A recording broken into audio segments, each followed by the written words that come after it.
welcome back, world, and Hey, welcome to the Maria and Joe live show and in your living room. go ahead, go ahead, Joe. Well, our first speaker right now, our first guest, his name's Dr. David Lohman, and he comes from the Central Coast of California. Not only is he a chiropractor, but he's a mentor, a coach, and actually a personal friend of mine. So I'd like you to listen to the quick interview we did not too long ago so he could share some of the ideas about the X Factor. Please help me welcome Dr. David Lohman. Welcome back to the Maria and Joe show. I'm Joe Skoda, of course. I'm not Maria. And right now I want to introduce our next guest. And our next guest comes from Santa Maria, California. I want to introduce you to fellow Air Force veteran, Dr. David Lohman. Welcome, Dave. Hey, Joe, how you doing? I'm doing great. Hey, good to see you. You too. Good to see you. And I've known you for a few years. Yes, we have. And I met you in Toastmasters. You did. I met you in Toastmasters probably 3 or 4 years ago. You were a beginner. I was a beginner. Yeah. And today we're both distinguished Toastmasters. Yeah, we are. And it's been pretty amazing. But why I brought you on the show today is because I just thought of you as a chiropractor trying to learn how to speak. But today, you're known all over, not just in California, but in Las Vegas and other places around the world because of your public speaking. What's your secret? My secret is just get out there and keep doing it. Just keep doing it. Believe in your message. That's the big thing, right? That's what they say. Just keep doing it. Just And keep doing it. pretty soon somebody's going to start listening and things start working for you. Well, first of all, how do you like living on the Central Coast? You know, I hate it. Don't come here. It's terrible. Is that going to work? I Okay, wish. yeah. I wish. This is paradise. I love it here. I moved here for the weather. I'm staying here for the weather. It is so beautiful here. And we're coming up in October where we're going to have the most awesome sunsets of the year. This is the place to live. I just absolutely love it here. It's a great place to live. It is. What I've noticed through Toastmasters, I'm going to go back to that because that's where I know you best from. Yeah. We've traveled to Washington, D.C. and to Vegas and up and down the Central Coast of California. Mhm. Every time there's a big event going on, they always ask for you to help put it on, to present, to coordinate the actions behind the scenes and in front of the scenes. They say, make sure you invite Dr. Lohman or Dr. Dave, as you're better known as. Why is that? What is your X factor, you could say? I think I'm the only one willing to do all the work. I just started doing it one day at a time, and I just had the kind of heart, I guess, to where I wanted to be part of it. I always had the mission involved in my mind. And so as long as you have the mission in mind and you know what you want to accomplish and you want to do a great job, and as long as you're enjoying the people while you're doing it, you can't help but have fun. You can't help but be successful. And pretty soon people are going to recognize that. And if you do a good job, they're going to call you back. Well, that's true. What I've noticed, we always have fun together. Yeah, we do. I remember a certain trip to Las Vegas one time. No. You know the saying. Okay. Anyways, we had a lot of fun. Had a lot of fun on Okay. that bus ride to the hotel. Oh, where the lady was falling down? That's the one. Oh, that's right. You can tell that story. That's the one. Well, we should throw up on your shoe. We don't have time for all that. But I really want to get into what you're doing now. You're a chiropractor, but you spend all your off-duty time, per se, developing your skills to help mentor and coach others. That's true. I do that. That's kind of a passion that I developed over time. Yeah. Yeah, I've been a chiropractor for 30 years, where during that time you help a lot of people. Sure. And one of the things that was important for me when I was choosing my career is I wanted to make sure that I had something where I was making a difference in people's lives.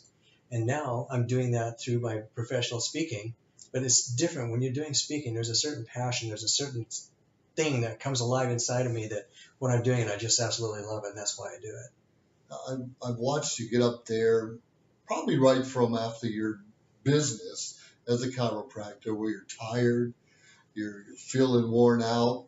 But when you get up there in front of an audience, you kind of turn it on. Actually, I don't turn anything on. What happens is when you get up there and you're ready to go, and your message is there, and the people are there, and just the enthusiasm and the excitement comes, and it just happens. It's just all full go right now, you know. And when I get up there, that's what I'm there for. And that seems like that's when life seems to make sense for me. Is when I'm out there talking to the people and helping the people. Wow. Yeah.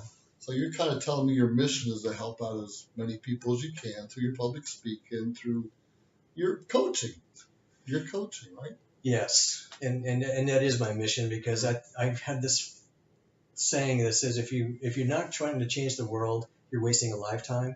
And every day when I get out of bed, I'm thinking about how am I going to change the world, and I'm going to change the world. Whereas as a chiropractor, I change the world one spine at a time, and as a speaker, I don't care if there's 5,000 people in the audience. I'm changing the world one person at a time. Now, it's come to my attention more and more often, not only you're a public speaker, but there's a certain charisma that brought you into all this together. What's the secret or the background on the charisma? Oh, that's interesting. You know, I didn't even start out doing that. That's what my program is all about, is charisma. Charismatic leadership. Sure. And they're actually separate and distinct, but the charisma thing came out by an accident. I was scheduled to give a talk on chiropractic locally here in town. And there were 80 people that were scheduled to be there, because I always ask, well, how many people do you expect in the room? And I'd spoken to this group before about a year previously, and there were over 80 people there at that time. So I was getting ready to go, and I was all excited. I was going to go talk about longevity, how to live to be 120 years old, or at least try to. Yeah. So I get there, and only 8 people showed up. And then me and my camera person, so that's 10. A little bit later, another couple did show up. So, Okay. but you know, I always knew that no matter how many people are there, whether it's one person or 1,000, you still have to give 100% of your effort, because they deserve to hear your message. And if your message is important, you have to do your best. So I was doing my best. I did say, it's a small group, it's really informal, let's get everybody in closer. And if you have any questions, let's just ask the questions as we go along. Now, when you do that to a speaker, with a speaker, you know that the first thing that's going to come up is somewhere along the line. Even though I'm talking about chiropractic and living for a long time, I talked about setting the goal of living for a long time. Sure. And they said, oh, goals, let's talk about goals. Tell us about goals. And I go, okay. And so it was a small group. I said, let's do that. So I told them that my philosophy included something that was a little bit different than you often hear. My philosophy, of course, it started with, you have to know what your end product is. You know exactly what it is that you want to achieve. What do you want to be, do, or have? What is the end product? What does it look like? And you have to write down a list as long as you can of everything that's included in that picture. And then you have to start a second list, though. And this is so important, because this is where you find out about yourself. This is where you develop your self-awareness. Because you never can achieve great goals unless you have a good sense of self-awareness.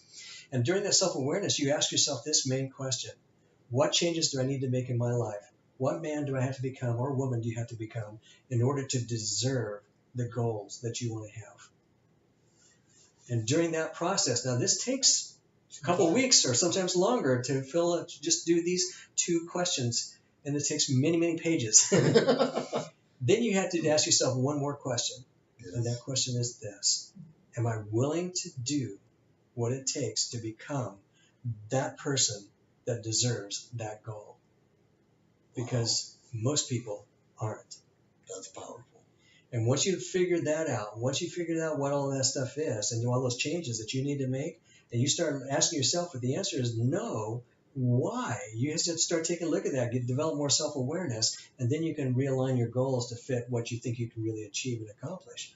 But I'm going to tell you, if you're willing to make the changes to become the man that you think, or the woman that you think you need to be in order to deserve that, just on the way to becoming that, not just achieving the goals, but just on the way to becoming that, you're going to become so much greater and so much more charismatic.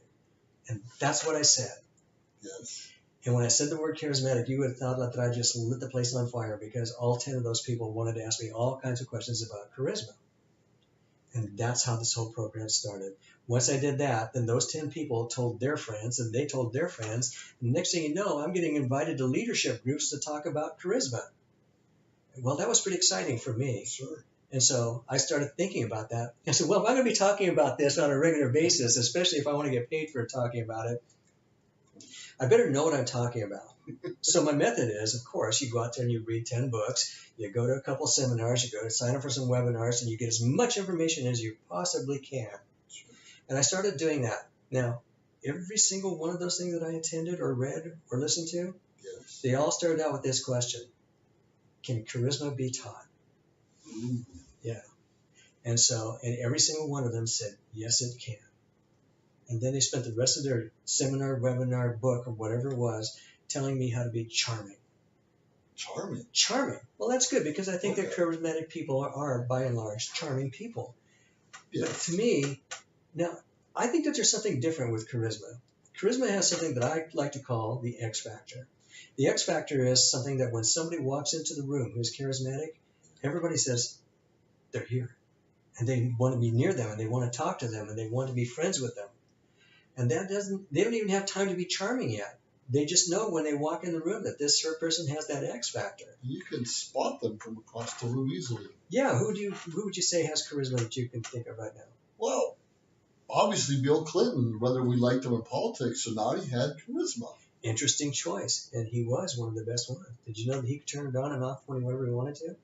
Really? Sure. Do you think that he and Hillary were charismatic with one another behind closed doors? I don't know, but it's funny you mentioned turn on and off. I heard that Marilyn Monroe could do that also.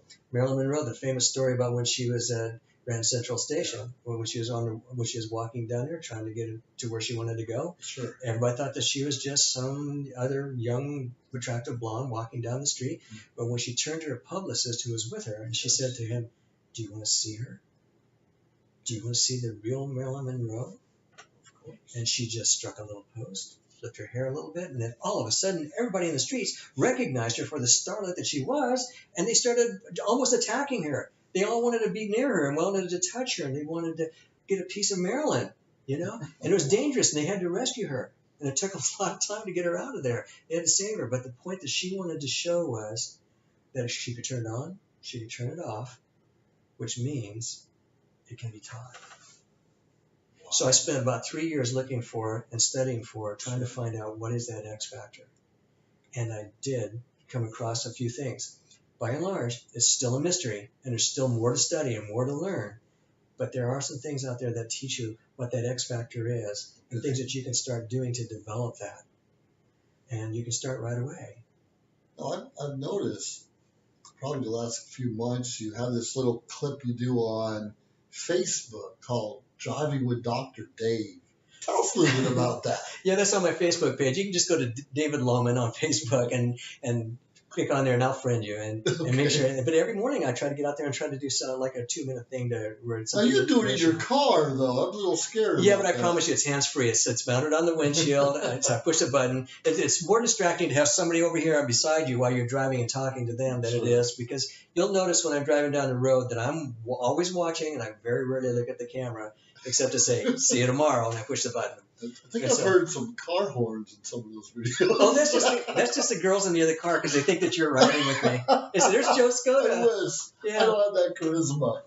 So people want to find out more about charisma and get some training, or maybe have you as a speaker. Where would they go? We're designing a brand new website right now that's going to encompass all of the businesses together. Okay. But right now you can still find me on drdavidlohman.com. It's Dr. Lohman, LOHMAN. Okay. .com.